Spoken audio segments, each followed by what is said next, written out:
Well, it was last year when we actually finally took the Enviro workshops to the Middle East. And we went to Dubai, and we had a speaker that flew in from Kuwait. And it was such a privilege to get to know Muthana Al-Mumin. And Muthana actually is, you'll learn from, I don't want to steal any of his thunder, but you quickly learn that he is managing the cleanup from the Iraq war there in Kuwait. But I tell you, it was just a pleasure to get to know him. And I mean, he's just a riveting speaker when he spoke at our workshop in Dubai. And it's been great to really kind of keep up with him. And so when we started to plan the EnviroSummit, I said, Muthana, you've got to come and speak really on the massive amount of work that they have there cut out for them after the Iraq war. So again, pull out your pencils, make sure you're taking notes, because Muthana has got an excellent, excellent presentation for you.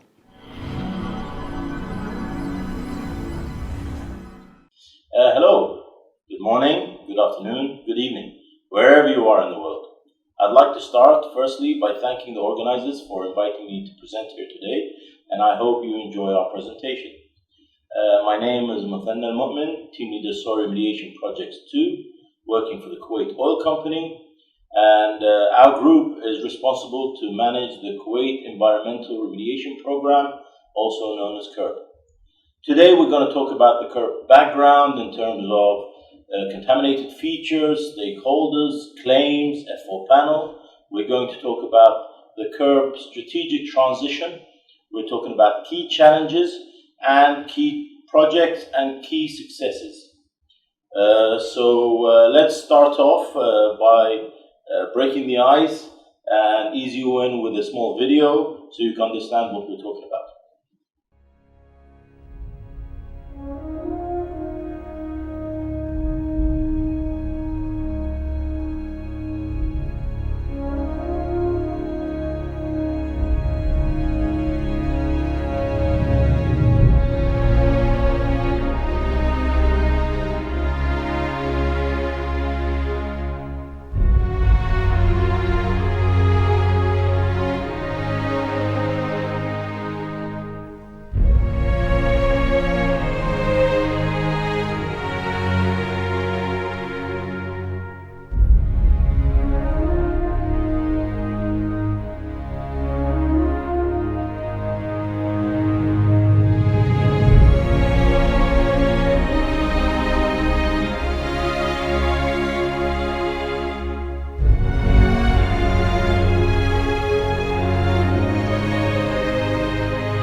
Okay, so what happened?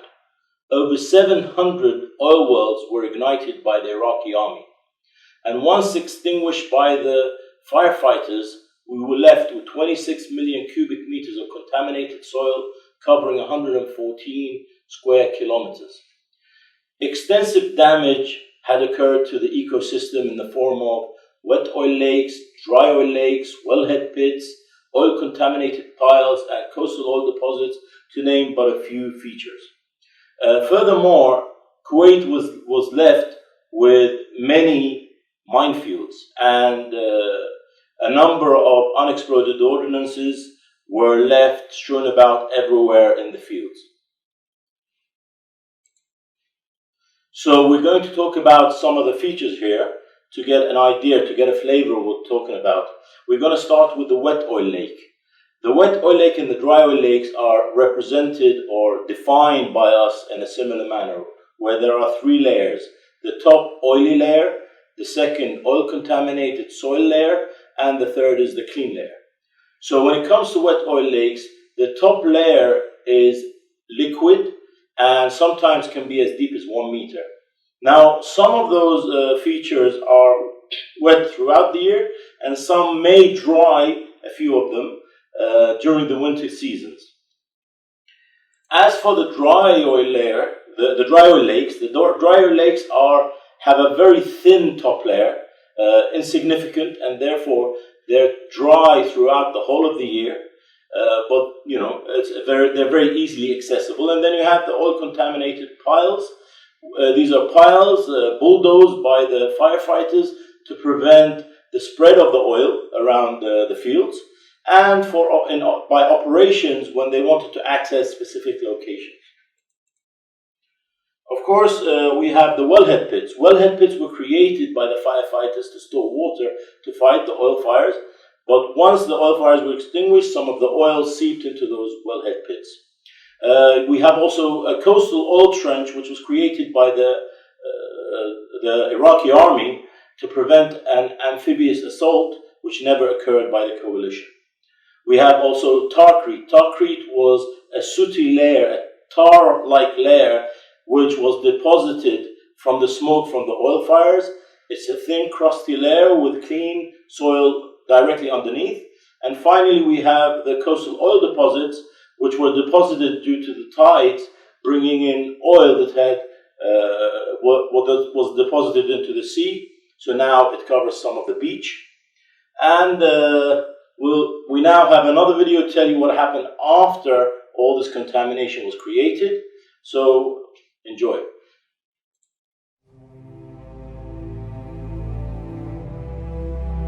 Throughout history, war has brought anguish and pain. However, history could not prepare the world for the full scale of the destruction Kuwait would experience at the hands of invading Iraqi forces in August 1990.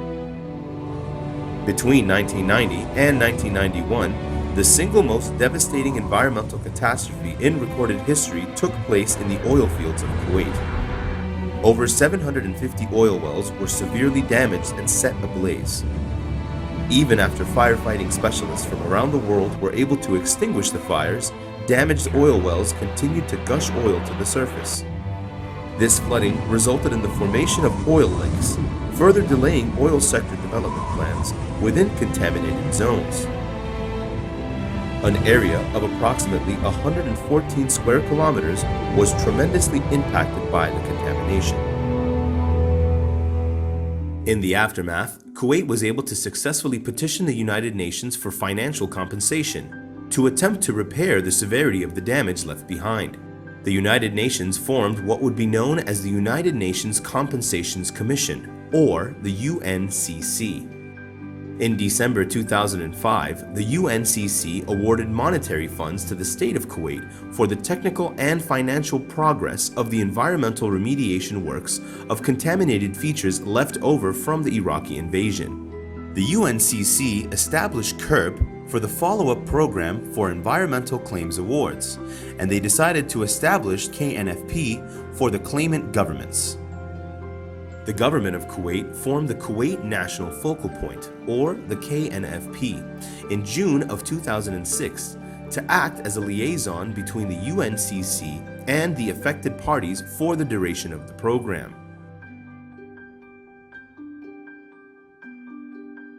Then, in August 2010, a Memorandum of Understanding between the KNFP and KOC was prepared and signed, marking a major milestone for KOC.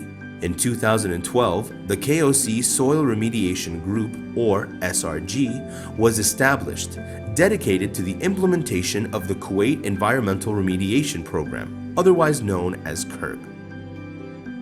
KOC activities cover the KERP awards under 3 of the 5 claims amounting to $2.1 billion under KOC management following prior expenditure by the KNFP. The first, Claim 5,259, which deals with all cleanup related to coastal and marine resources.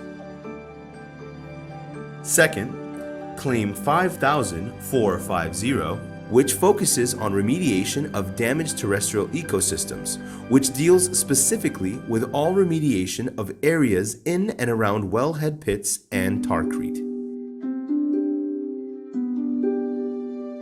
And finally, Claim 5454, Parts 1 and 2, focuses on the remediation of areas damaged by crude oil spills of KOC's oil fields in the form of wet and dry oil lakes, oil-contaminated piles, and oil trenches.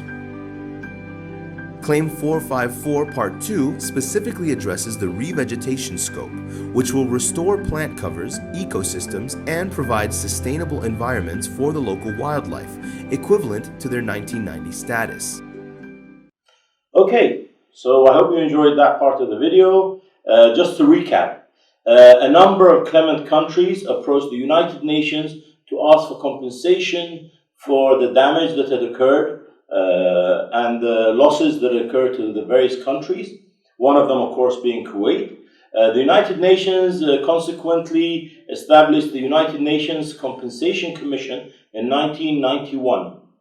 Now, for the environmental claims, and the F4 panel was created in 1998 to basically evaluate these claims, and eventually a decision 258 was rolled out by the UNCC to address the environmental damage and to give a framework for how the funds were to be managed, basically. So part of that claim stipulated that every clement country had to establish a national focal point, and therefore Kuwait National Focal Point was established in 2006 by the government, and they have to deal with various government entities to execute the projects. A major player is Kuwait Oil Company. A memorandum of understanding was signed between us, Kuwait Oil Company, and Kuwait National Focal Point in 2010. Now, Kuwait National Focal Point deals with other entities such as the Public Authority for Agriculture and Fisheries and Ministry of Electricity and Water to handle some of the other claims that are not under our responsibility, and they seek the support of Ministry of Defense, Kuwait Ministry of Defense, as well as Kuwait EPA to ensure that everything is done according to the standards. Today, we're going to talk about some of the claims. Of the 5 claims, as you saw in the video, 3 are we are responsible for 3 of them. 5,259 in regards to marine and coastal remediation, 5,450 terrestrial resource restoration, and 5,454, which is the largest, oil lake remediation. Now, the F4 panel established some guiding principles when executing these projects. One major thing is we cannot use any technologies that have an adverse effect on the ecology. Secondly, our program should be flexible to adapt to lessons learned and developments in the technology. Any technology used should have a net positive environmental effect, and techniques that facilitate natural recovery are to be encouraged. Moreover, we have to, when it's utilizing technology, it has to be proven and well established.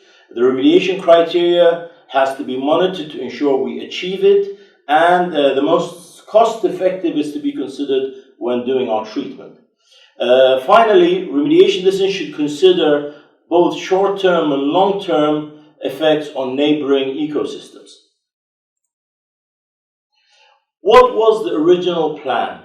The original plan was for us to construct 17 landfills and transport all the contamination, excluding the residual which we could do bioremediation on. That would have covered around the size of 476 football fields. And I'm not talking about American football.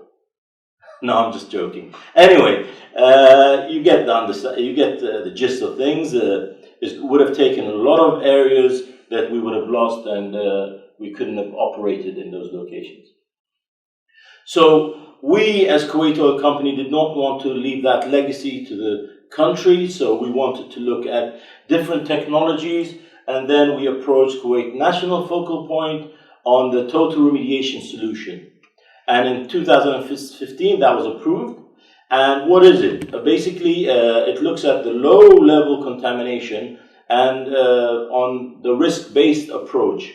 So we see if that kind of contamination level has an adverse effect on the ecosystem, and if it is not, we can leave it in place. We were already successful. The old standard was 0.5% total petroleum hydrocarbon as per the HEM method. We proved to Kuwait EPA that by raising it to 1%, we will not affect the ecosystem, and now anything above that has to be treated. Now, anything above that and up to 7%, we encourage bioremediation, and between 5 and 10, we allow for technologies, remediation technologies, and any treatment train. Now, anything over to 10% that cannot be reused, recovered, or stabilized will eventually have to go to landfill. Now, what are the KERP objectives, the overall overriding objectives? Of course, by applying the total remediation solution, we hope to minimize landfills. We want to introduce more green and sustainable approaches to remediation. We want to, of course, meet the remediation criteria. We want to maximize land release as quickly as possible and to meet Kuwait's environmental laws. Now we've talked about the KERP overriding strategy and program aims. We're going to show you another video to tell you what we have done today. Among the many challenges faced in the program, within the oil-contaminated areas, clearance of UXOs, or unexploded ordnances, after the Gulf War was initially limited to dry areas. And because of difficulty of access, there are no clearance certificates for the wet oil lake features. Prior to project commencement, a UXO protocol was developed to be applied in KERP in accordance with international standards, enabling safe implementation of UXO clearance and remediation activities. Another major challenge was identifying the key characteristics between the different contaminated soil features found in Kuwait to determine the proper treatment option in dealing with each case specifically. The current soil sampling campaign is focused on contaminated features called wet oil lakes. To date, the following goals have been successfully met in the KERP program. All work pertaining to Claim 5259, the remediation of damage to marine and coastal resources, has been successfully completed. The same is true for all work pertaining to Element 2 of Claim 5450. The remediation of areas in and around wellhead pits have also been successfully completed. Over 2,200,000 cubic meters of heavily contaminated soil has been excavated and transported to the engineered landfills. 517 UXO items and 34,830 small arms munitions were found, identified, and disposed under KERP. Currently, over 6,400,000 square meters of land has been released to KOC. Okay, once again, we want to recap on that part of the video. What are our key challenges? As you see in the video, the unexploded ordnance part is the major bottleneck when we do our work. It's the one thing that delays us the most. Furthermore, we found some bunkers, military bunkers, which we'd have to deal with. And another issue which we've said prior is we've got 26 million cubic meters of contaminated soil covering 114 square kilometers, and we have to treat it as per agreement with the United Nations is 2024. So that's a big ask. Then there's the proven technology aspect. How do we ensure that those contractors that come in only use proven technology? And furthermore, we're working in extreme conditions and extreme, desert conditions. So we have to consider the working habits of contractors, and they have to really take care. I mean, in this presentation, you see water. Now, we had 2 years ago major rains which flooded the area, so that sometimes has to be put into consideration. A major part of the key challenges is the contract strategy. It's all a balance about what the company wants and what the company needs to protect its interests versus the needs of the contractors. So how to, balance those two things to attract contractors and protect our interest. Finally, we talk about fund management, because these funds were provided for landfills. Now, to do technologies, we really have to count our pennies. This is a very critical part. As we said, this is the major bottleneck in our operation, is what we call the hidden dangers. It's because the UXO is right under your feet. And since we've started our project, we've actually retrieved 524 pieces of unexploded ordnance. I know the video says 517, but this is a dynamic project and we keep on finding new things. We found 14 live landmines in the coastal deposits, and we found 35,000 small arms and munitions. How are we dealing with the unexploded ordnance? We've previously used a mechanical screening sifter. Now that wasn't very successful because it's bulky, it's a fixed installation, and if you lose productivity, you lose productivity of large volumes. What was more successful was mechanical screening buckets because of the maneuverability of the equipment and the agility of the production. Now, traditional unexploded ordnance identification and retrieval comes in the form of battle area clearance, or what is known as Magnum flag. But we actually, in the past, have used digital geophysical mapping as the main process by which to identify unexploded ordnance. This is electromagnetic sensors mounted on a platform which is either pushed or pulled by vehicles, pushed by humans or pulled by vehicles, and it produces a digital geophysical map which shows ferrous and non-ferrous metallic objects. You can modify the millivolts to try to disregard something that is too small to be considered unexploded ordnance. It produces a dig sheet, and then the contractor can dig that area. It's very important when you're in Kuwait Desert to be really careful, because as we said, unexploded ordnance is everywhere, and basically if you didn't bring it there, don't pick it up. We require everybody to apply the 3 R's: recognize, retreat, and report. And in KOC, we report it to 160, so we call 160. These are our emergency operations to handle any anomaly. Now, this is now the interesting part, is the projects, past, present, and future. In the past, we constructed 2 engineered landfills, combined volume of 2.2 million cubic meters, and we have transported contamination from North and South Kuwait to those landfills. In North Kuwait, we've concentrated on the contamination overlaying the natural water aquifer. Generally, we try to identify the most contaminated features to transport, and we've already capped these successfully. Now, presently, we're working on a UXO project to clear UXO from contaminated areas to allow future contractors to work effectively immediately. And what is the future? The future is we have 2 tenders already in the market, constituting a combined volume of 13 million cubic meters, which the contractors will have to excavate, transport, and remediate. And it's in the tendering process, and we have a final tender which we've already written, is on the company review for 8.34 million cubic meters. And after we're done with that, we have the monitoring of our landfills and what we call the jewel in the crown, our reef vegetation projects.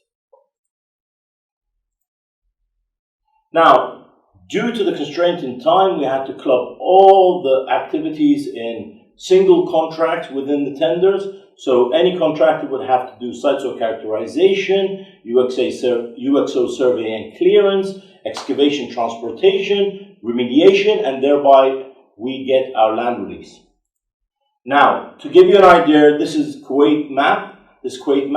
In North Kuwait, you see Sabriya and Rotain, which is where the contamination in North Kuwait is, and in the south you see Greater Burgan, which is most of the contamination in the south. On the left, you see Wadi al-Batin, which is, there was a trench created there, and it intersects with the waterway from the rains going to the natural aquifer, so we really have to clear that up. And if you see the map, you have Kuwait Bay. North of Kuwait Bay are the oil deposits and the coastal oil trench. So this gives you an idea of what we're talking about. Now, the first tender, which is for North Kuwait, is 4 million cubic meters. 2 contracts. The white is one contract and the blue is another contract. They're both an average of 2 million cubic meters per contract. And if you see in the southeast of the drawing, you see the treatment areas and landfill areas in case. It's 11 square kilometers that we provided for the contractors. Now, they can do in situ, but at least they know they have a dedicated area of treatment if they cannot obtain the areas inside the fields. Then we have South Kuwait excavation, transportation, and remediation contracts. Under one tender, it's split into 3 zones, 3 contracts: Zone 1, Zone 2, Zone 3, Zone 1 in north, Zone 3 in the south, and Zone 2 in the mid area of Greater Burgan. Now you see the red circles, that's where the treatment is going to happen and any landfills. And then finally, we have the final soil remediation tender, which is split up also in 3 zones, but different zones because we wanted to give an equivalent average for each contractor to remediate. So you see Zone C is the larger part. In this contract also we have Wadi al-Batin, and here the issue with Wadi al-Batin is a little bit of security because it's right on the Iraq border. As we said, we're trying to remove the contamination from the waterway, and the criticality is this is an old minefield surrounding the trenches.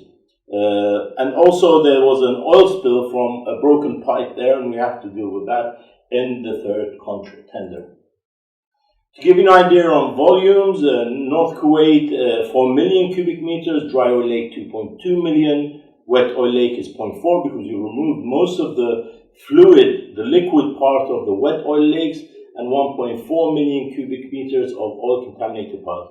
In the south, it's a combination of around 17.3 million cubic meters, 9 for the first tender, 2.5 is dry, 4 is wet, and 2.5 is oil contaminated piles. Now, why the 4? Because we want to concentrate most of the treatment of the heavy contamination in the first phase, and in the second phase is 8.34 million cubic meters, 5.84 dry, 0.5 wet, and 2 oil contaminated piles.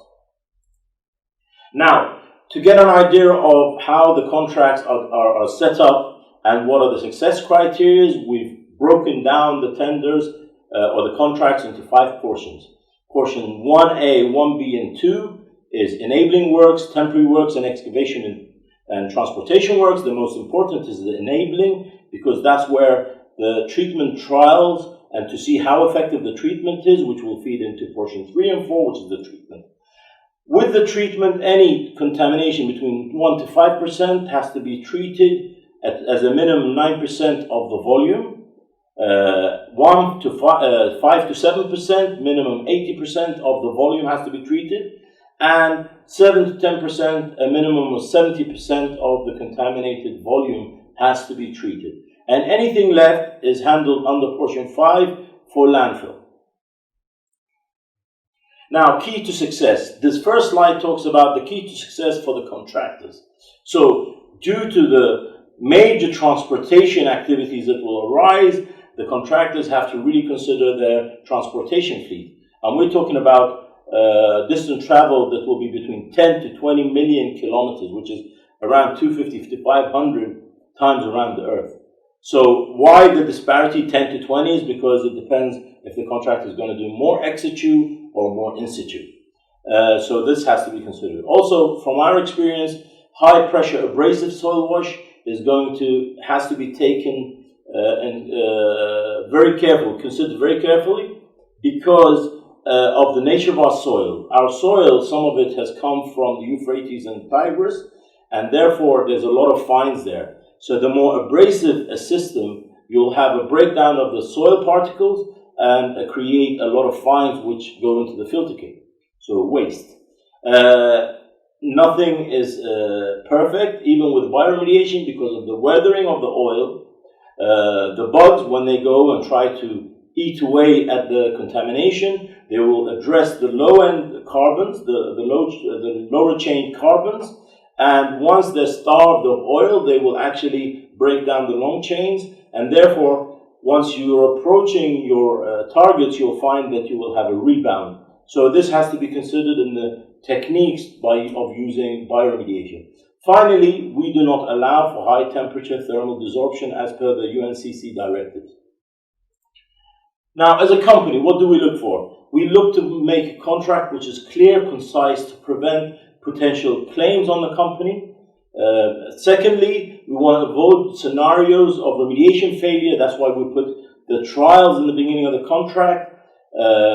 We want to de-risk the contract, and we've had a lot of bidders or potential bidders asking questions. So based on their questions, while still protecting the interests of the company, we've tried to relieve their concerns and therefore getting better pricing. Of course, we have to achieve the treatment criteria as stipulated by Kuwait Environmental Public Authority. We want to be less reliant to landfills, and we believe the total remediation solution is the most ecologically sustainable solution. So we will conclude with a final video to show you the future. In the coming years, KOC hopes to continue to achieve the goals set for themselves during the initial formation of KERB, continuing with contract strategies developed to process the excavation, transportation, and remediation technologies projects, to float and award the tenders to the international market in order to optimize the remediation efforts. Sampling and analysis of the contaminated soil to understand the characteristics of the soil, and evaluating the optimized treatment solutions to be applied for the contaminated soil for future remediation contracts. Development of revegetation plan for active revegetation through soil amendment, selection of plant species, an irrigation system, and implementation of environmental and ecological monitoring program. Once completed, KERB will be the single largest soil remediation achieved in history. As the SRG continues to move forward, the long-lasting impact of their work will be felt in Kuwait for generations to come.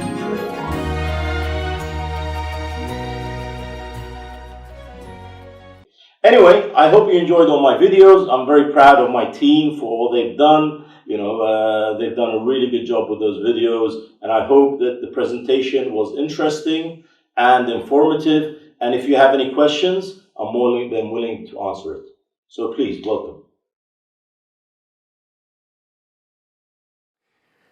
Well, so again, like I said, when we went to the Middle East, not only did we go to Dubai, but we also went to Tel Aviv in Israel. I can't say it really well enough, but Dr. Mandelbaum, Dr. Rafi Mandelbaum, he is truly actually known as kind of like the bioremediation guru of Israel.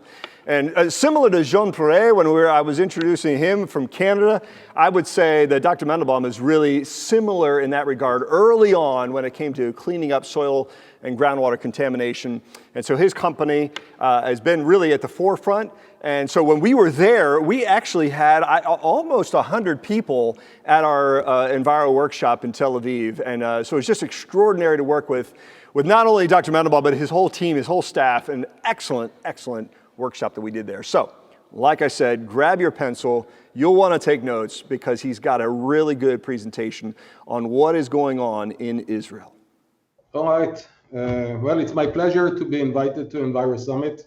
I'm sorry I couldn't make it in person, but I assume everybody is on the same page in terms of the coronavirus. So you will have to watch me from Tel Aviv. Next.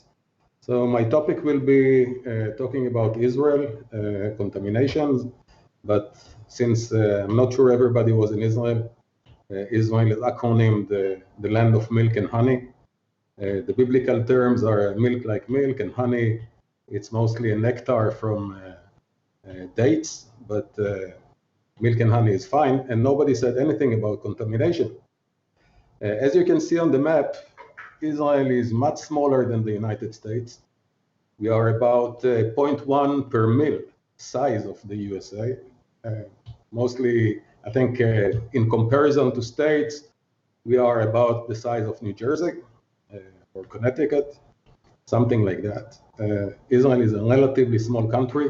We focus a lot of attention, but we are really small. And if you go to the next slide, I'll show you how small we are. That's Israel within the borders over here. We are about 8,500 square miles, but south from Beersheba, it's all desert, and the population is very scarce. Most of the activity is on the coastal aquifer over here in the coastal region. The West Bank is, the West Bank and the Gaza Strip are not exactly Israel, not much activity in terms of remediation.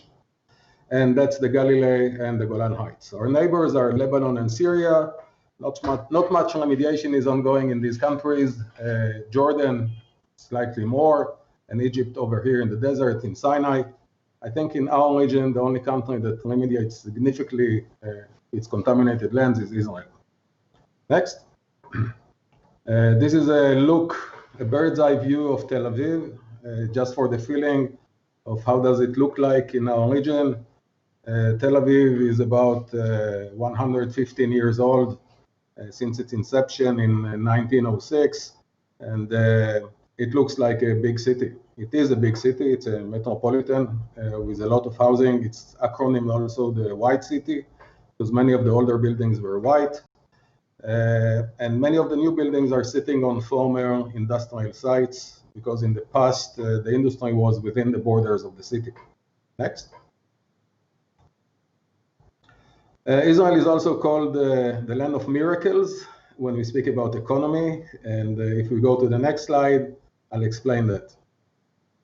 If you look at our GDP in 1984, it was less than $10,000 per person per year. And in 2018, it's around 41,000 in an average. A huge increase. If you look on the inflation rate, in 84, we had a huge inflation, something that was unheard of before in our economy, a very bad situation. It was rectified to our current, at least 2018, it's 1.1%. 2019, it's negative. Our current account balance is positive, which is a good indicator of the economy. The budget balance is still negative. Government is spending too much, but that's a sickness of many countries. The public debt decreased a lot since 1984, and our net external assets are hugely increased. That is really giving a picture of a strong economy. Next. If we look at the GDP, which is maybe not the best criterion for the economy, but it's still used widely. Israel is here on the top left. It's less than 4%, which is really high. These are all OECD countries. The US is over here. The middle OECD average is over here. Countries like Greece and Italy have negative GDP over these years. So Israel is standing very strong in terms of GDP growth. Next. Innovation. We like to call ourselves the startup nation, with a lot of innovative companies, many educated people, a lot of investment in new patents, new companies.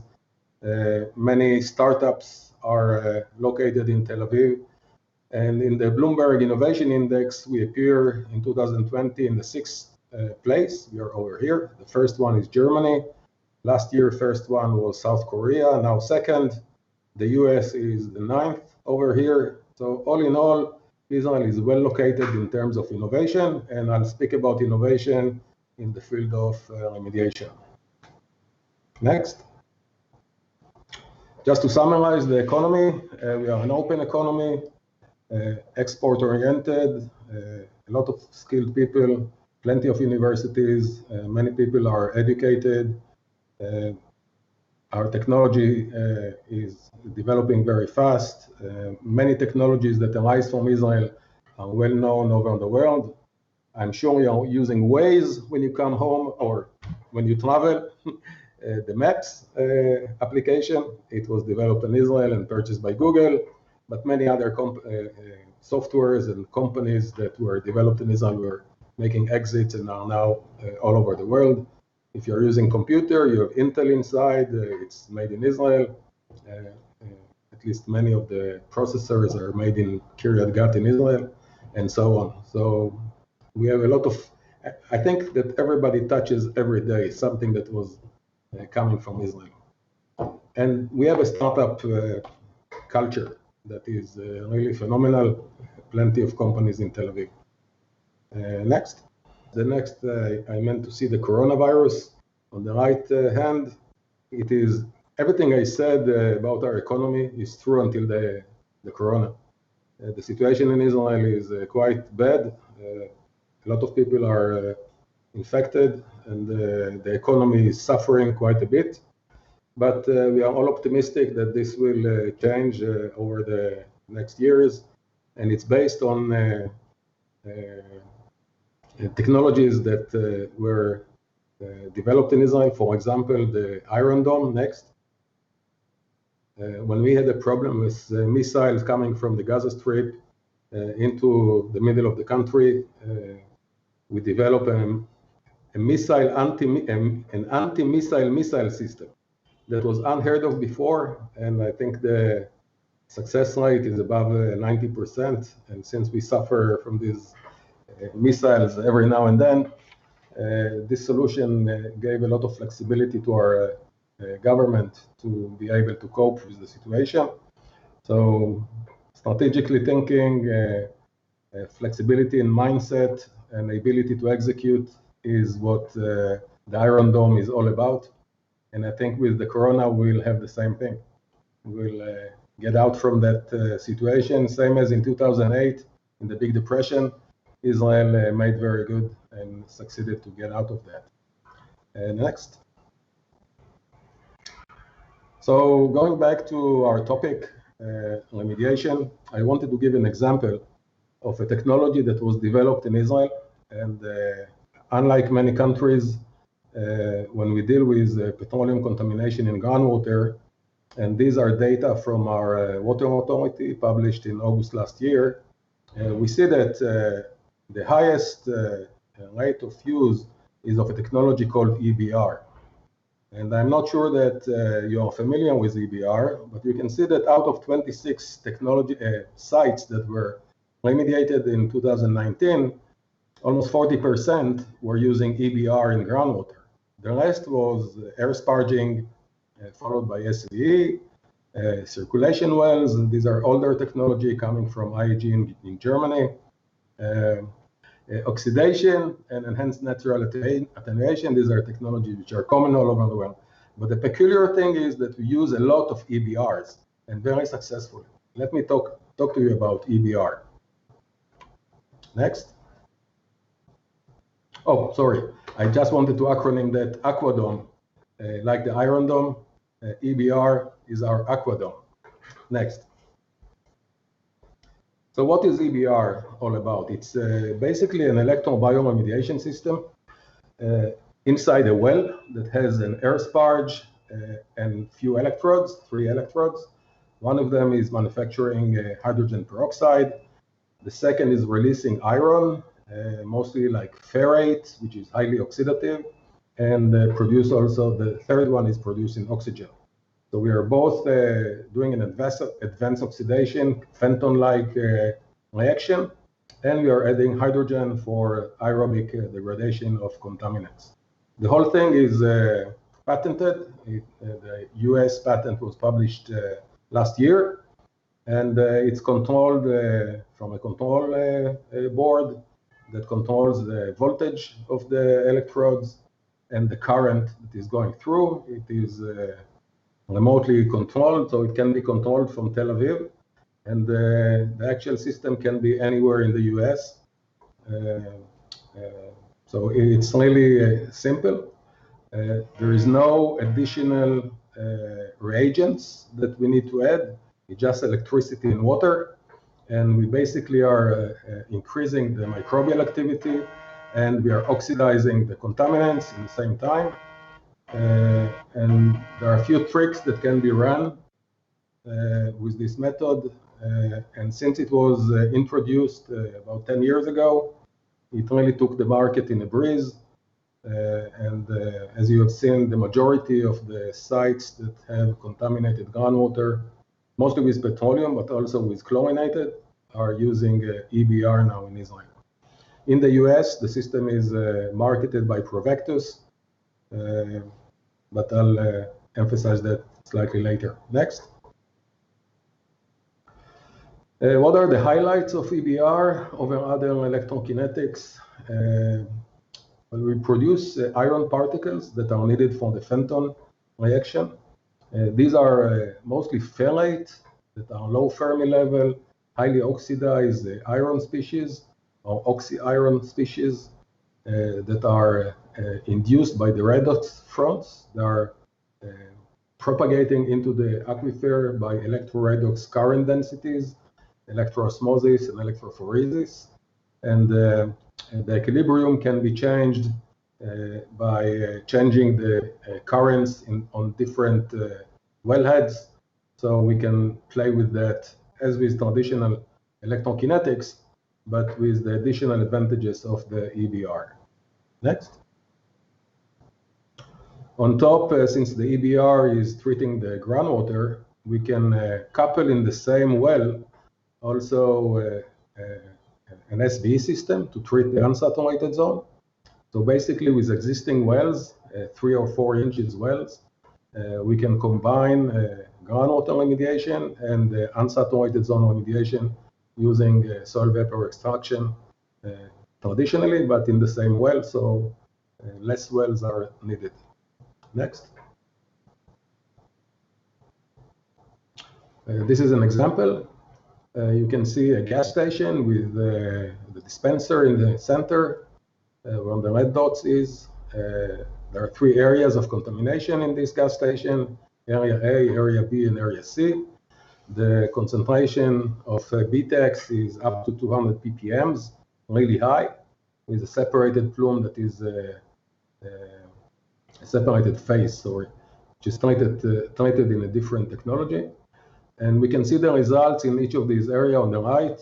You can see the top area A results are with the depth. The groundwater is about 5 meters below surface, and we are treating both the groundwater and the unsaturated zone. The groundwater with EBR and the unsaturated zone with the SVE system, which is coupled to the EBR. You can see the results on each of the columns. There is a higher column with its pre-treatment, and a smaller column, which is after treatment. This is 18 months. And both in the soil and in the groundwater, we basically reduce the contaminants to less than 2 ppms.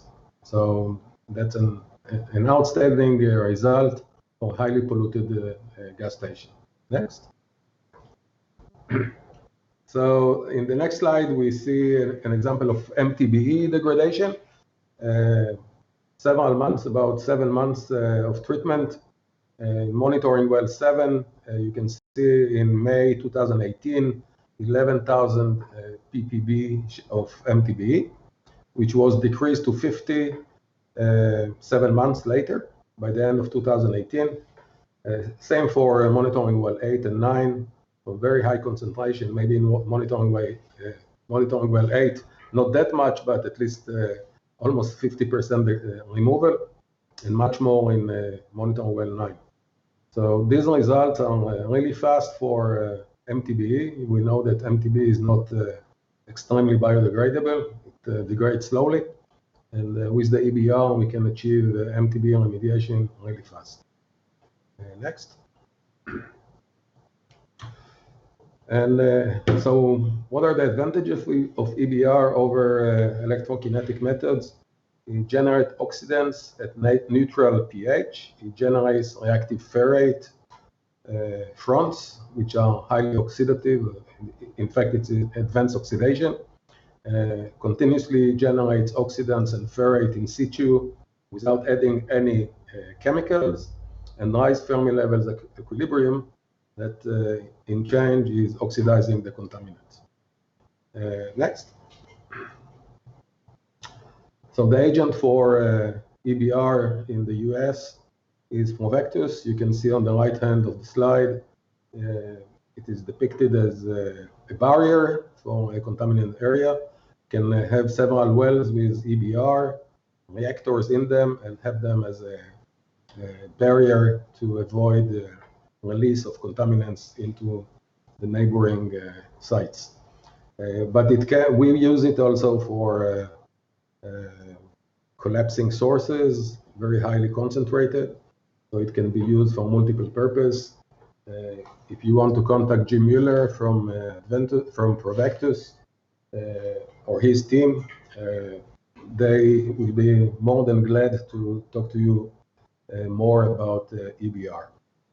And Tim, don't cut it in the editing. Next. The next thing I want to speak about, which is also unique in Israel, it's not as unique as the EBR, but we think it is unique and merits sharing. LDD was hired by the Minister of Environment to deal with, to consult to the ministry how to deal with all the contaminated sites in Israel. There are too many sites, and the Minister of Environment doesn't have the resources to deal with all of them in the same time. So this work was done by LDD, and we developed a prioritization system that assists the regulators in managing about 23,000 sites in Israel. Next. Basically, it's the same thing as in a family that doesn't have enough resources to solve all the problems or all the issues that the family might have, and we have to prioritize our expenses. So we developed a method for prioritization based on experience in other countries. We have looked at the New Jersey prioritization system that is extremely complicated and basically so complicated which is not useful, and in other countries. And we thought that in order to make it useful, it might be simplified, not to the point where it's useless, but to the point where it delivers a methodology that can be relatively quickly used and with relatively sufficient amount of data to support the decision. So as you can see, the map of Israel, our contaminants are mostly in the central part and in the northern part of Israel, as our industries are located in the same areas. And there are many sites that the regulator have to devote time to. Next.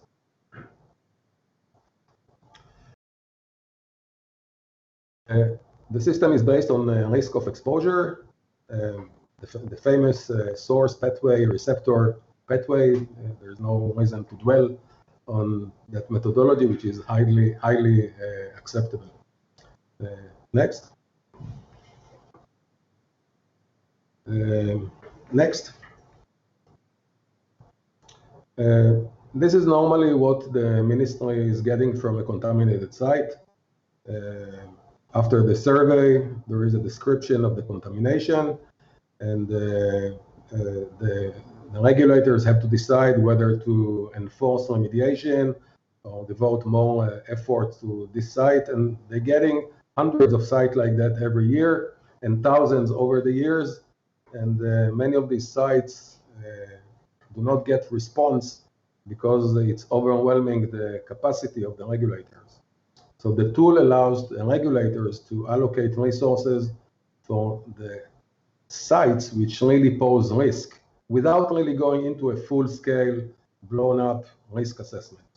Next.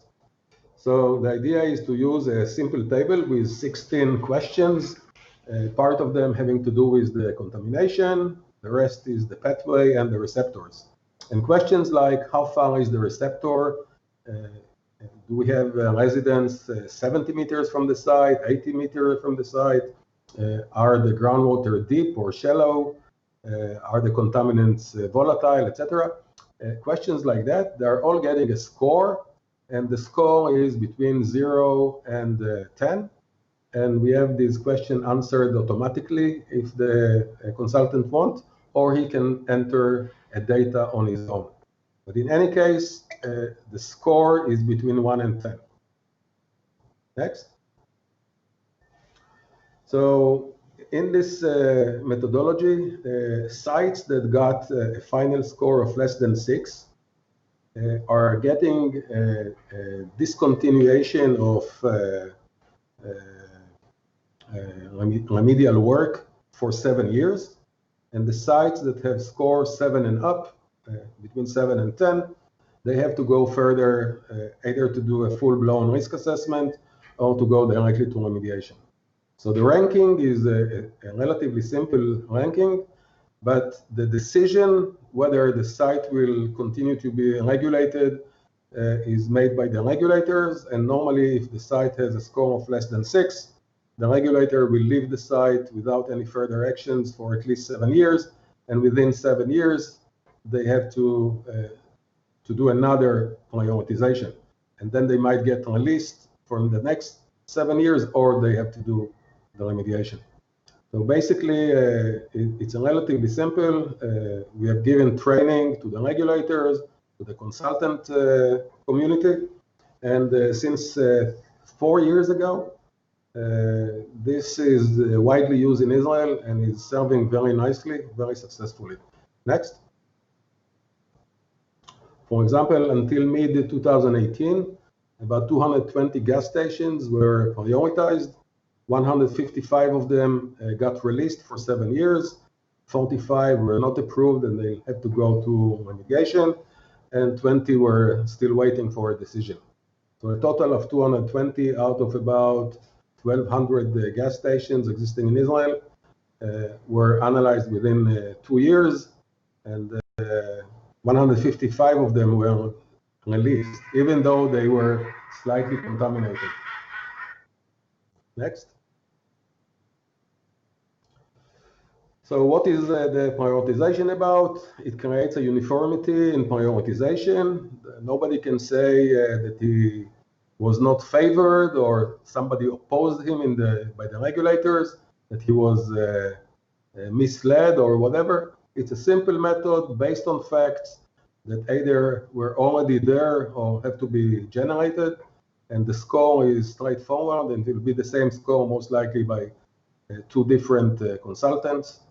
It gets a single hazard score, and the decision is simple and very useful. Next. The third topic I want to talk about is a very significant land use change which is ongoing in Israel right now. And it calls for very big remediation works. The reason for that is that our growth rate of the population is about 3.15%. Unlike Europe, for example, which is negative, other countries which are much lower, we have a very strong population growth, which is further boosted by immigration, positive immigration into Israel. And we assume that in the next 5 years, we'll have to build at least 55,000 new residential homes for people. And in the next years to come, it will increase to 65,000 every year, which means a lot of construction. And in the center of Israel, as you have seen on the maps, we don't have that much space. So the government decided, okay, next. Yeah, you just can see a depiction of young people that don't have housing and the protest, and there is a lot of pressure on the government to release land for housing purposes. Next. You see 4 different government authorities. The upper left one is our land authority, and Israel is peculiar in the sense that 95% of the land of Israel is basically owned by the country, by the government, and it's leased to the citizens for 49 years or 100 years, etc. So most of the land is owned by the government. The Minister of Environment, upper right, is a stakeholder when it comes to remediation and contaminated sites, as is the lower left Ministry of Finance and Minister of Defense that owns a lot of sites historically in the center of Israel, which are now moving to the south, to the Negev desert, because really military camps don't have to be in the center of towns. Next. So this steering committee of the 4 different government offices nominated another government company called ESC, Environmental Services Company, which is a government company with a mandate to treat hazardous waste. They were nominated to manage all the land use changes from government lands that are contaminated. You can see on the picture a former historical site. It's called Apollonia. The site was built by the Roman on the seafront of north from Tel Aviv. And this has changed over the year to a military industry that was manufacturing perchlorate and explosives. And as a result, the groundwater below is highly contaminated, as well as the unsaturated zone, which is about 50 meters above the sea level. It's a very beautiful site. And if it would have been in California next, it would have been Santa Barbara or something similar. It's really one of the best locations in Tel Aviv, and it is highly contaminated, and it's one of the sites which is intended to be released for housing. Next. So the functions of ESC is to investigate the sites with all the phases, from historical surveys to borehole drillings, soil gas surveys, etc. Then they are issuing tenders for the remediation of the sites, all the remediation methodologies that we are familiar with. And they also are responsible for engaging the public and explaining what's going on. They are issuing general tenders in which companies are selected on a short list, and then they issue quick tenders for the short list, which is really nice and effective. And they are responsible for several other things like quality control, security of the sites, information technology. You can go on their website and see that. Next. Site locations, you can see on the right hand, all the big sites are around Tel Aviv and the coastal plains. This is on the center map, you can see the population, about 3,000 people per square kilometers. It's considered very dense, and that's around Tel Aviv and between Haifa and Beersheba from north to south. So most of the sites are on the center part of Israel. Next. Just an array of examples of sites like that, mostly military camps, like Sarafan base in the center top is a former British camp from the 40s that was continued by the Israeli Defense Forces to be populated, and now it's vacated for housing. Tel HaShomer, which is a former military industries, Netanya landfill, which is a landfill on a government land, which is similar to Apollonia, also sitting on the beach, which is very beautiful. You can see Apollonia in the bottom, and Zdedov Airport on the bottom right, which is an airport which was used for Tel Aviv citizens in the center of Tel Aviv, which is now vacated and intended for remediation and then for new housing. Next. This is another example of another government company called Netzer HaSharon. They are responsible for former military sites of high security. Some of them are still working, so the remedial works are parallel to the land use change and the movement of the bases to the south. So Netzer HaSharon on top of ESC is responsible for land use change in big military camps. This specific site is a site where LDD is working together with Rambol. We won a tender several months ago to characterize the site. It is a site that has all the explosives contaminants, perchlorate, heavy metals, solvents, you name it. And our mandate is to characterize it, to do a risk assessment, and to suggest risk management methodologies to bring the site to standards that are sufficiently clean to inhabit 100,000 people on site. This is one of the most expensive lands in Israel, just north of Tel Aviv, about 15 kilometers. And it's really a challenging project that we are very proud of doing it. Next. The private sector also have factories within cities.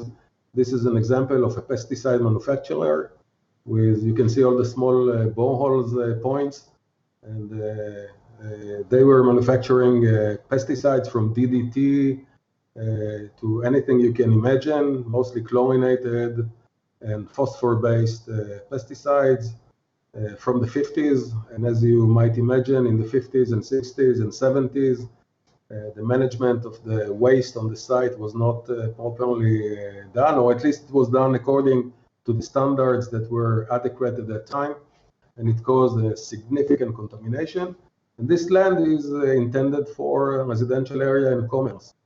So the cleanup levels are extremely stringent, and it's a challenging site to characterize and remediate. Next.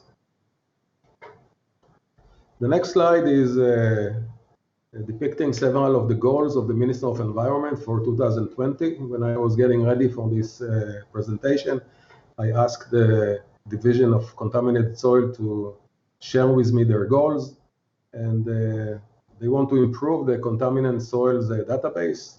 Actually, LDD is doing that for the ministry, so it's ongoing. We have a major issue of vapor intrusion in all the big cities.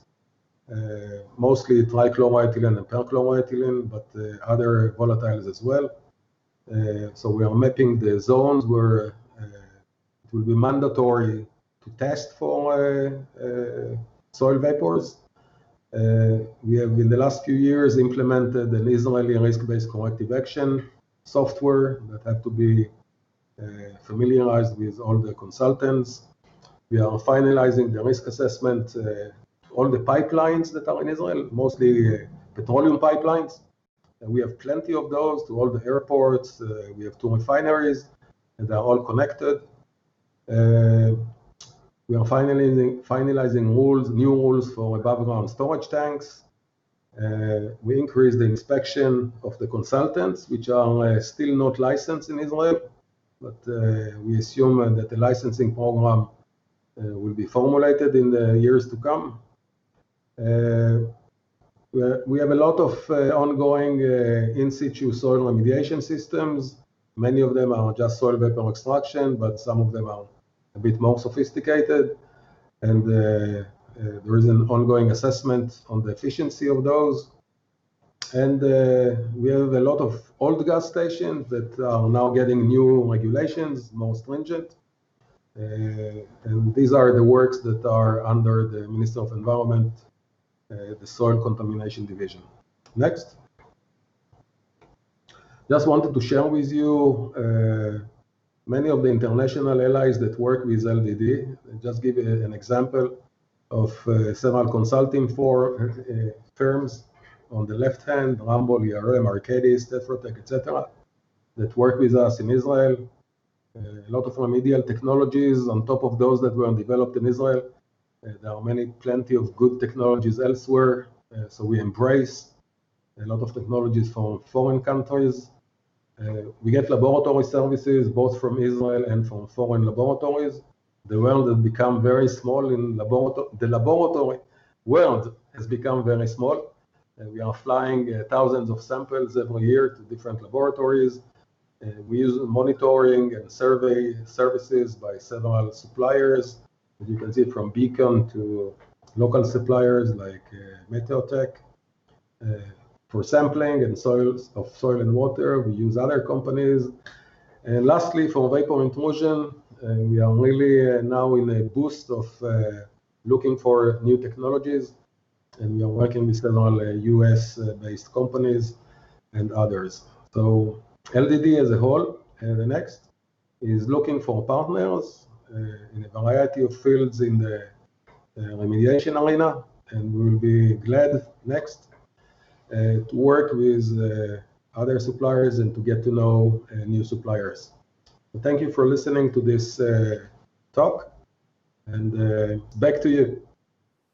So it was last year that we actually went to Africa for the first time, and South Africa is the only country that we've actually been to, although there's discussion about going to Nigeria and maybe some of the other countries in the future. But when we went, it was actually a company called Columbia Technologies. John Soul is the president, and they're really known for high-resolution site characterization tools globally. John has been with me, again, much like Microbial Insights, at most every country that we've gone to as we've expanded the Enviro workshops around the globe. But John was our host in South Africa, and he's the one that really connected me up with our speaker here. And so it's a pleasure to introduce to you Sia Mkhize from South Africa. Well, greetings to everyone. What a privilege to participate in the Global EnviroSummit in 2020. My name is Sia Mkhize. I'm from South Africa. I'm very privileged to be representing, Africa as the only speaker from Africa. I hope to have a wonderful interaction with everybody, even though it's a live recording. Please feel free to email me any questions you have on my presentation, and I look forward to the presentation. Okay, the first slide. Okay, maybe let's go to the next one. Of course, that is just an introduction about me. Perhaps I'll start, looking at the topic of my discussion being contaminated land in South Africa, the progress and challenges. It's always good to start with a legal framework that we have, for example, in South Africa that regulates contaminated land. Of course, we have the Constitution, which is the supreme law of the land, and in the Constitution there's Section 24. If you just press the next, there we go. Section 24 obviously guarantees environmental protection for present and future generations. And then we have statutes, what we call acts. And for contaminated land, we particularly deal with the National Environmental Management Waste Act. That is the main act that we deal with in handling or dealing rather with contaminated land. And of course, a very important piece of legislation we call NEMA, which stands for the National Environmental Management Act. That is quite a key legislation. And you have what we call subordinate legislation. These are your general notices, regulations, norms, and standards that are published under a particular act. For example, we have the national norms and standards for the remediation of contaminated land and soil quality in the Republic of South Africa, which is published under the Waste Act. So this forms part of the legal framework, but I'll continue a little bit on that legal framework just to provide everyone with a little bit of insight into our legal framework and jurisprudence. Next slide. All right, so there you go. So you see in the Constitution that Section 24 guarantees that right to every South African. In fact, it's enshrined in the Bill of Rights, which provides that everybody has a right to an environment that is not harmful to their health or well-being, and it's important for the state to be able to legislate or come up with legislation to protect these rights for future and present generations in order to prevent pollution and promote conservation and of course secure ecologically sustainable development. Next slide. But if we're looking at the Waste Act, there's a particular section in the Waste Act that governs contaminated land in South Africa. And this section it's under Chapter 4, Part 8 of the Waste Act. You can see they have abbreviated NEMWA for the National Environmental Management Waste Act. This particular section commenced on 2 May 2014. So now it's 2020, we're 6 years on, since the promulgation or the commencement rather of this particular section. It's not to say that contaminated land was not regulated before that, but it was now sort of specific or put specifically under the Waste Act. In particular, this part 8 of NEMWA, which regulates or provides direction on how to deal with contaminated land. You can see that the definition of contaminated land, which would be more or less similar across the globe, meaning that the presence in or under any land or site, building or structure of a substance or microorganism above the concentration that is normally present in or under that particular land. What I like about the extended definition of contaminated land is that it refers to land that may be regarded as contaminated at any particular time. For example, it may have been, in the past, something that's pre-existing, or contamination that originated elsewhere. As you know, you might have, a plume, perhaps, let's say, of, underground contamination. It might be oil, or it might be some hydrocarbons, and so forth, that might be traveling and eventually reach another, site, so to speak. All right, next slide. The norms and standards for the remediation of contaminated land, you can see they commenced around the same time that Part 8 of NEMA commenced, which was in May 2014. And of course, these norms and standards provide your soil screening values to protect human health via direct and indirect exposure routes. And of course, your soil screening values too has the incorporation of ecotoxicological criteria for water resource protection. So soil screening values, as you know, are used internationally. And so it's the same reason, we have them in South Africa. And the various categories where these, are applicable, as you can see there, they can be used under residential and urban parklands, informal residential settlements. As you know, we have quite a few of those here in South Africa, under commercial and industrial, property. But it's important to note that, these are not the absolute minimum values that must be used. Neither are they default values, so which is important. Next slide. Right there again, it's just that framework regarding contaminated land. And a key thing to note regarding Part 8 of NEMWA is the fact that the legislation is retroactive. So it doesn't say that contamination of land from 2014 going forwards is what the authorities will look at, but rather it's saying that contamination that would have happened in the past, that is historical. And that's a wonderful thing about South African environmental legislation, in that it is retroactive. Whenever legislation is promulgated, it is often, promulgated to apply going forward. As some might say, prospective, so to say, because it's difficult to criminalize something that happened in the past under normal circumstances. But when it comes to environmental law, the legislature has ensured that it is retroactive. So if any person committed or was responsible for any environmental degradation in the past, they can be held responsible. So I think that's one of the most important and beautiful things about the legal framework governing our contaminated land in South Africa. And of course, those if contamination originates from any anthropogenic activities or pre-existing, that is all covered under the contaminated legal framework. Next slide. Yeah, this is just a procedure on how to deal roughly with contaminated land. There's an identification and notification procedure. The identification, process normally happens when the Minister of Environmental Affairs, or what we call an MEC, member of the Executive Council. This is somebody that leads a similar role at a provincial level. They are responsible for identifying investigation areas of land or any property suspected to be contaminated because of the types of activities that would have occurred in that particular land or property.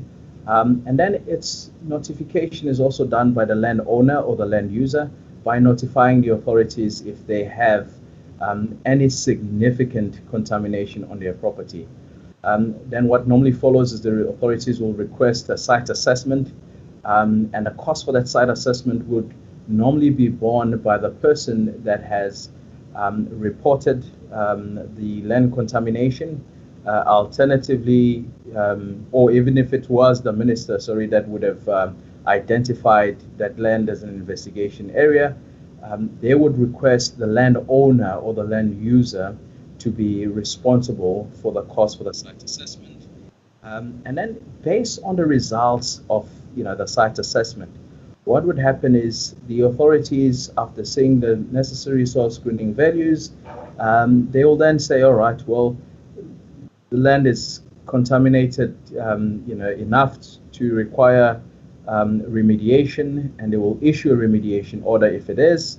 Of course, the site assessment, if it says the land is not contaminated significantly, it's something that can be remediated quite easily. Normally they wouldn't issue a remediation order, but in most cases for contaminated land, you'll find that the authorities will then issue a remediation order, and this remediation order normally doesn't have a particular closeout date, because some forms of remediation can take a long time to remediate. Normally it will say that a person must remediate to the satisfaction of the authorities, and they'll often set goals and timeframes to review the progress of the landowner or the land user in terms of remediating that particular piece of land, but until the remediation is achieved. Next slide. Okay, so this is important because we speak about the implications of contaminated land, and what are those implications? In South Africa, if you have contaminated land, there are a lot of implications, of course, and I think this will be similar across the world, because as soon as that land is declared contaminated, it cannot be transferred to another person without informing them that the land is contaminated. And if it's a remediation site, for example, you would want to notify the minister or MEC before you transfer the property. And as you can see there, I've got a big why, because everybody may want to know, why is that? So that the new landowner can comply with an existing remediation order. And too often, purchasers or buyers purchase a property without knowing or realizing that it's contaminated, and of course there's a lot of financial costs or liability attached to that. So the reason that the authorities have put these provisions under the Waste Act is so that this is well regulated, and the new landowner, if they are prepared to take over the remediation, they can know upfront and they can be able to continue with that. And of course the department will normally say it's not the job of the conveyancer or evaluator to determine whether the land is contaminated or not. I think that's for specific reasons, because in most cases they are not qualified or don't have the expertise to say that land is contaminated or not. But it would be helpful if, for example, a land evaluator checks whether a particular land which might be suspected of contamination is listed in the National Contamination Land Register, so that they can perhaps notify the new landowner that before you enter into a transaction to buy this property, bear in mind that it is listed as contaminated land, which means there will be a lot of financial cost to try and achieve remediation. Next slide. The other clear examples of why, or implications of being on contaminated land, is of course your environmental and health concerns. You'd always want to be careful of that, especially depending on the intended use of the property. I've already covered some forms of liability for remediation, and this is important for businesses, but individuals who purchase residential property, companies, it's critical. If you're investing, for example, in South Africa and you're purchasing a certain property, very important to make sure that you do a proper due diligence, because it's difficult to sell property that is contaminated. And when you eventually sell it, in any event, you still have the attachment, because if the legislation says it has a retroactive effect, it means that even previous owners of the property would still be bound to remediate that particular property. So it's something that one would want to carefully look into before concluding a transaction on a property that is contaminated. And of course, you always face the likelihood of a reduction in the value of your property because it's contaminated. Sometimes there's not a lot that you can do on it because of any remediation activities that might be happening. Next slide. Right, now we look at some progress made in South Africa regarding contaminated land, and there has been some progress made. And if you think since 2014, since the commencement of Chapter 8, as I said, under the Waste Act that regulates contaminated land, there's been over 400 sites that have been declared as contaminated sites and are currently undergoing remediation. And so these sites are obviously listed under the National Contaminated Land Register. As of 2019 at least, there were just over 400, and that list might continue to grow. And also what we're seeing as a trend is that courts are now starting to impose serious sanctions for non-compliance in general, especially to companies involved in the contamination of any particular property as a result of business industrial activities that has occurred on that particular site. And we're going to have a look at a couple of case examples that illustrate how the courts are now starting to look at this quite seriously, which is good for environmental protection in South Africa. Next slide. In South Africa, we have what we call the polluter must pay principle, and that comes from our principal environmental legislation, which is NEMA, which effectively says that whoever is responsible for harming or degrading the environment must also be responsible for the cost to remedy that harm on the environment. Now, this is very important. Again, it plays to the retroactive effect of the legislation in that if somebody was in control or owned a particular property 20 years ago and they polluted a particular property, they subsequently sold the property to four other, or that property has been sold rather to four other or different owners, it doesn't exonerate the property that owned that site 20 years ago from making sure that they remediate the environment. So this is an excellent principle, but you can see that it also plays into some of our challenges because I don't think the authorities have used this particular principle to their advantage in trying to hold previous owners of contaminated land responsible for that contamination. Next slide. This is an interesting case. Judgment was delivered around 2015. Harmony Gold Mining Company versus the provincial authorities for water affairs in one of our provinces in South Africa in the Free State, which had issued a directive to Harmony Gold and other gold producers to basically address or implement anti-pollution measures with respect to ground and surface water contamination, which was caused by their gold mining activities. Now, as soon as Harmony Gold, ceased, mining operations, which was around 2008 when they had ceased mining operations and they had received this directive before 2008, they then asserted, well, we're no longer owners of the property. This directive no longer became, or it's no longer valid. It's now unenforceable because we are not the owners of the property. It was applicable to us only when we were owning that particular property. Now, what the authorities, or rather the courts, said was in principle to disagree with this particular submission by Harmony Gold. Next slide, and we can see, why. Pretty much the next slide is just describing, the effect of acid mine drainage. Those that are scientific fundies would know the effect of how acid mine drainage comes about. As you can see there, mineral rock which contains pyrites plus oxygen and iron oxides, and a combination of those other things, water, sulfuric acid, or it creates rather what we call acid mine drainage. Next slide.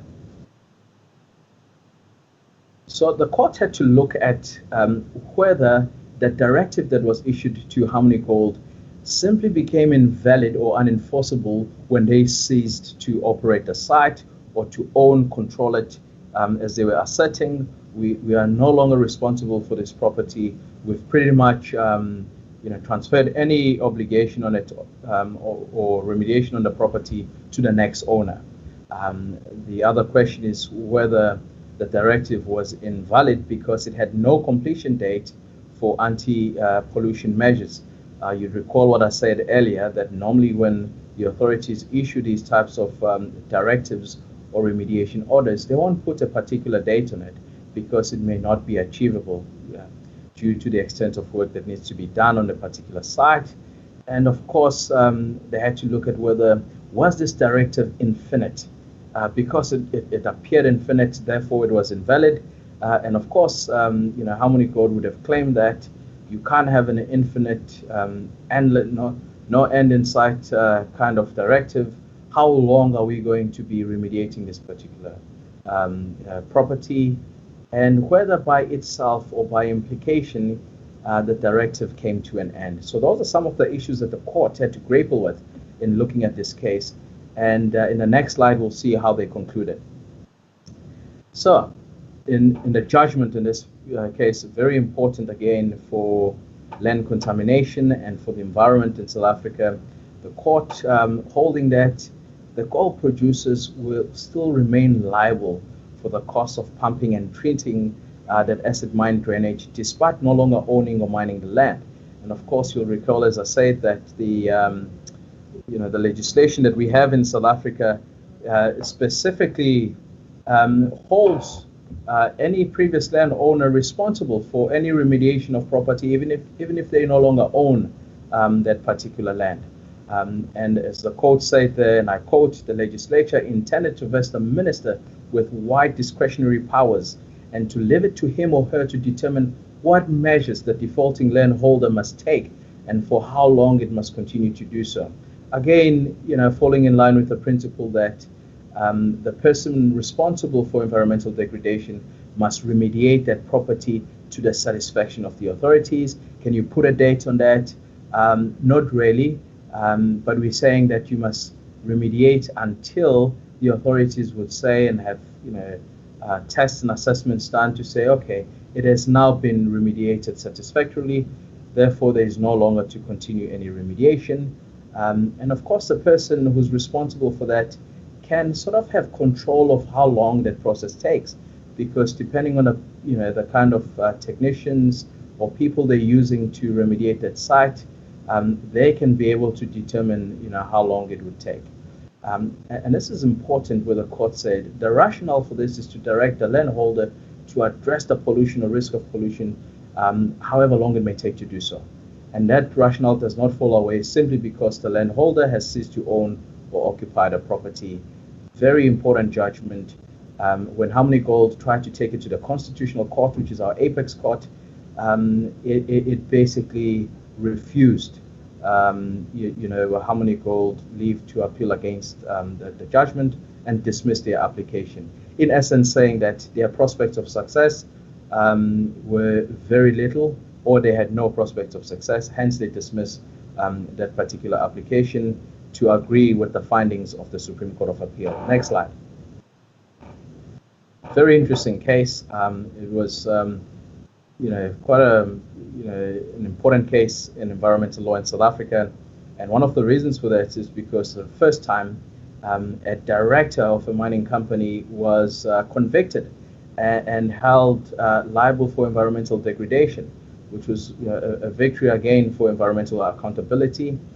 This particular director was sentenced to 5 years imprisonment, which was obviously suspended on condition that he rehabilitates that particular area within 3 months, and he had no option of a fine.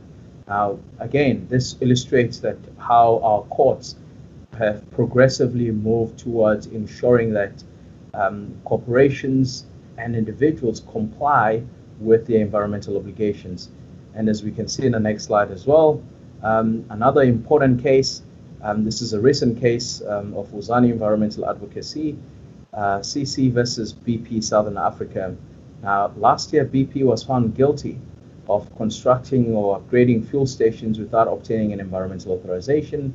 And despite BP making applications and obtaining what we refer to as Section 24G applications in South Africa, which is an application you make to rectify the illegal activity or commencement of a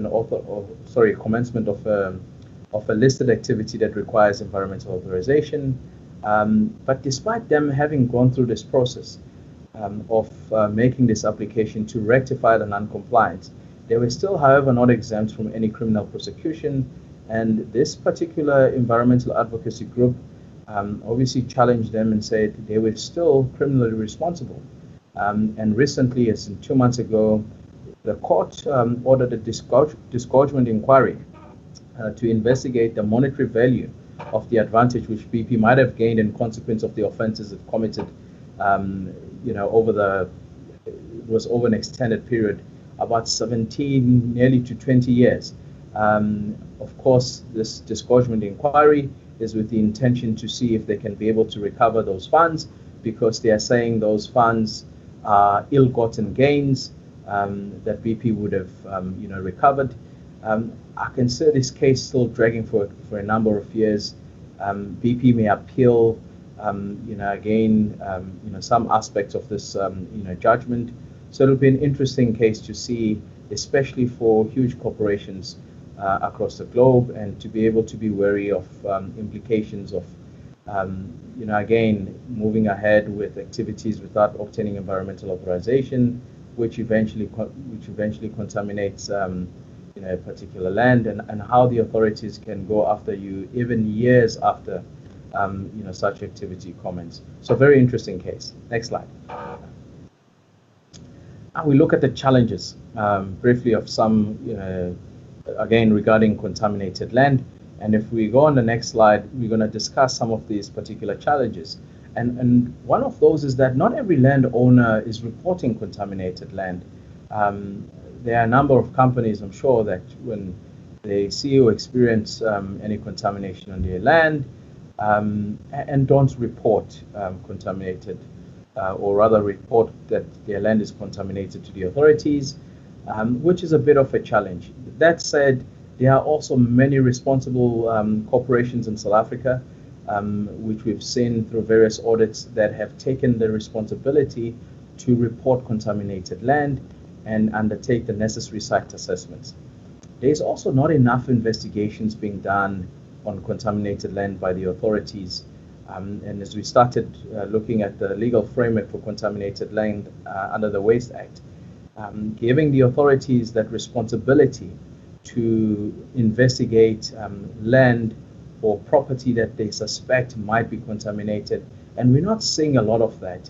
And part of that reason might be, as you can see in my next point, that perhaps the environmental management inspectors, which we refer to as green scorpions in South Africa, are just not adequately resourced to take on these particular issues. And there I make the point that they are not resourced to take on multiple polluters.